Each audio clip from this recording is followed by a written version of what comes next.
This truck can launch and vanish in under 4 minutes.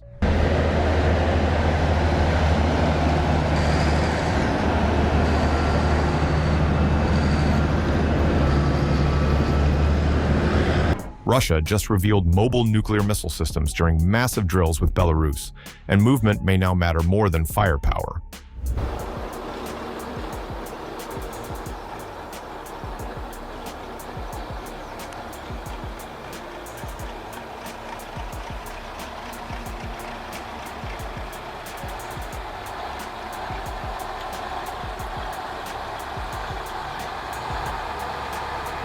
At first, it didn't even look dramatic, just military footage, long roads, trees, convoys moving quietly. Then people noticed what was actually rolling through the frame. These weren't ordinary military trucks. These were road mobile missile launch systems, vehicles built to carry and deploy some of Russia's most powerful strategic weapons during combat readiness exercises. And this is where things get interesting. Most people imagine missiles sitting inside giant underground silos. Fixed, visible, predictable, but these launchers work differently. They move. They disappear into huge territories. They relocate before anyone fully understands where they are. That changes the entire equation because finding a moving target is harder than tracking one locked in place. Now, imagine being responsible for monitoring that movement in real time. A convoy enters one route and exits somewhere completely different. For a moment, nothing happens. Then suddenly, deployment becomes possible. That uncertainty is exactly what gives these systems attention, and why footage from these drills started getting people asking a very simple question. If the launcher keeps moving, when do you actually know where it is?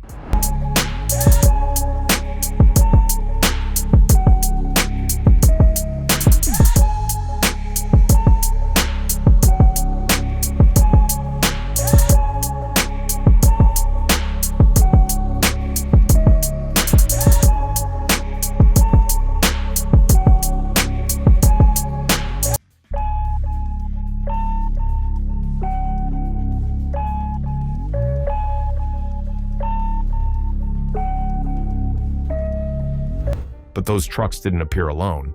What made the footage stand out was the scale around them. Russia and Belarus were entering the final stage of a joint nuclear exercise designed to test coordination, readiness, and deployment procedures across multiple military branches at the same time. And suddenly, what looked like another exercise started getting much bigger. Land forces moved missile units, aircraft crews prepared strike operations, naval assets deployed into operating areas. Everything happened together. Reports described trucks carrying intercontinental ballistic missile systems moving through forest routes, while submarines and military aviation participated in parallel operations. Russian officials said the exercise focused on preparedness and command coordination under strategic conditions. And here's the part people kept coming back to. This wasn't a small demonstration. The drills reportedly involved tens of thousands of personnel, along with missile launchers, aircraft, warships, and submarines across a 3-day operation. Training also included movement procedures and strategic deployment scenarios connected to nuclear readiness. But even with all of that happening, those moving trucks kept stealing the attention.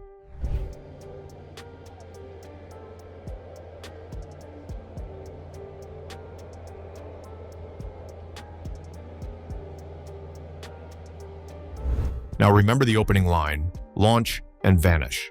That idea sits at the center of mobile missile doctrine. The logic isn't necessarily speed alone, it's unpredictability. Instead of staying in one known place, launch systems relocate, pause briefly, establish positions, and move again. The harder they are to locate, the harder they are to target. That's the principle these exercises seem designed to display.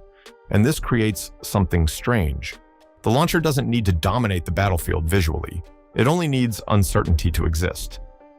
Imagine trying to respond while not fully knowing whether the system is deployed, relocating, or already gone. That uncertainty becomes part of deterrence. Mobile deployment also changes survivability compared with fixed launch infrastructure. Static locations can be studied. Mobile systems force constant tracking, repeated verification, and rapid decision-making. Military planners around the world have studied this concept for decades because movement itself becomes protection. Which brings us back to that opening image. a truck moving through a forest road. Nothing dramatic, until you remember what it might actually be carrying. And this might be the part most people missed. The trucks weren't moving alone. Footage and reports described missile launchers operating with security elements, controlled movement routes, and field positioning procedures. Convoys appeared, designed not just to transport equipment, but to protect uncertainty itself. Ground mobile launchers moved across wooded routes, while support units secured surrounding areas. Movement patterns appeared deliberate: stop, relocate, conceal, move again. Not flashy, just controlled. That's what made the visuals feel unusual. At points, launch vehicles were shown taking position before camouflage procedures followed. Military exercises involving similar systems have previously included movement over long distances and concealment drills designed to reduce visibility during operations. And here's the strange thing. From the outside, it can look almost ordinary. A line of trucks, a forest road, security vehicles nearby. But when those movements are tied to strategic missile forces, suddenly every turn, every stop, every relocation starts meaning something very different. And this wasn't even the final message those exercises were trying to send.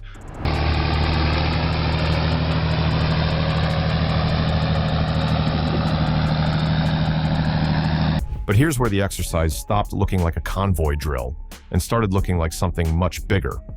Those missile trucks were only one part of the picture. At the same time, land-based missile forces moved into position. Nuclear-powered submarines operated from Arctic and Pacific routes, and aircraft crews prepared for missions linked to strategic strike capability. For a moment, 3 different military worlds were moving together: ground, sea, and air. And that combination matters. Military planners call this a nuclear triad.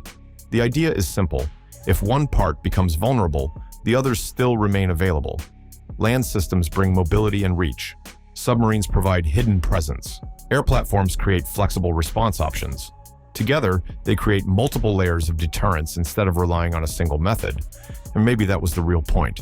Not just showing weapons, showing coordination. Readiness isn't only about launching, it's about proving every part can move together when needed. That message doesn't just stay inside military headquarters. Everyone watching sees it. And this is where the equipment itself started getting attention. One of the systems shown was the YARS Intercontinental Ballistic Missile System, a road mobile platform designed for strategic range and rapid deployment procedures. During the exercise, YARS appeared as part of the land-based component and became one of the most visible symbols of the drill. Then things shifted into speed. Footage and reports also referenced the Kinzhal hypersonic missile carried by the MiG-31K aircraft.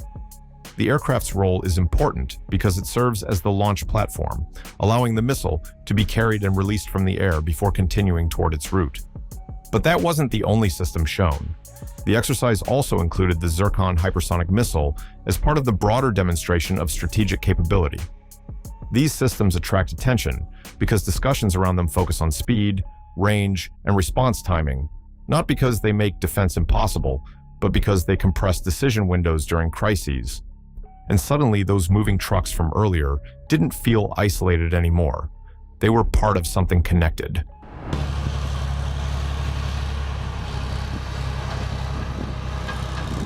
But here's the twist. This wasn't presented as a Russia-only exercise.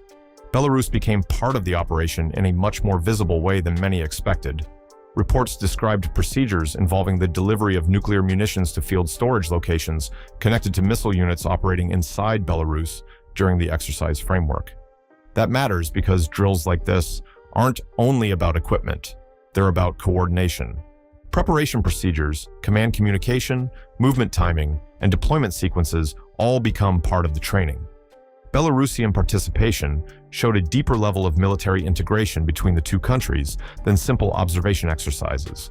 And for people watching outside the region, that detail may have been impossible to ignore.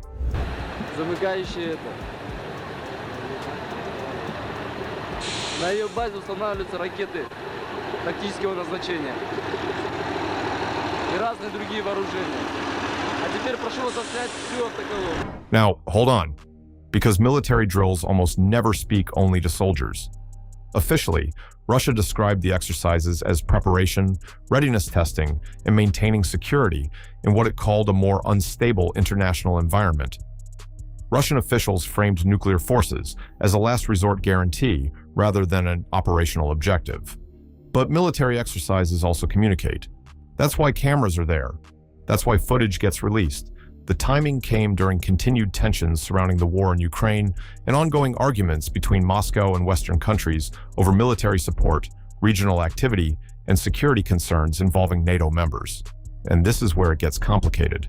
A convoy moving through a forest isn't just transportation. A submarine leaving port isn't just movement. Exercises can become signals. Signals become conversations. Conversations become pressure. Whether someone sees deterrence, preparation, or political messaging often depends on where they're standing. But one thing is difficult to argue with. People were meant to notice. Modern military power isn't only about how far a missile can travel anymore. It's about movement, timing, readiness, and what uncertainty does to decision-making. And if systems can relocate before anyone even tracks them, then what does deterrence look like next?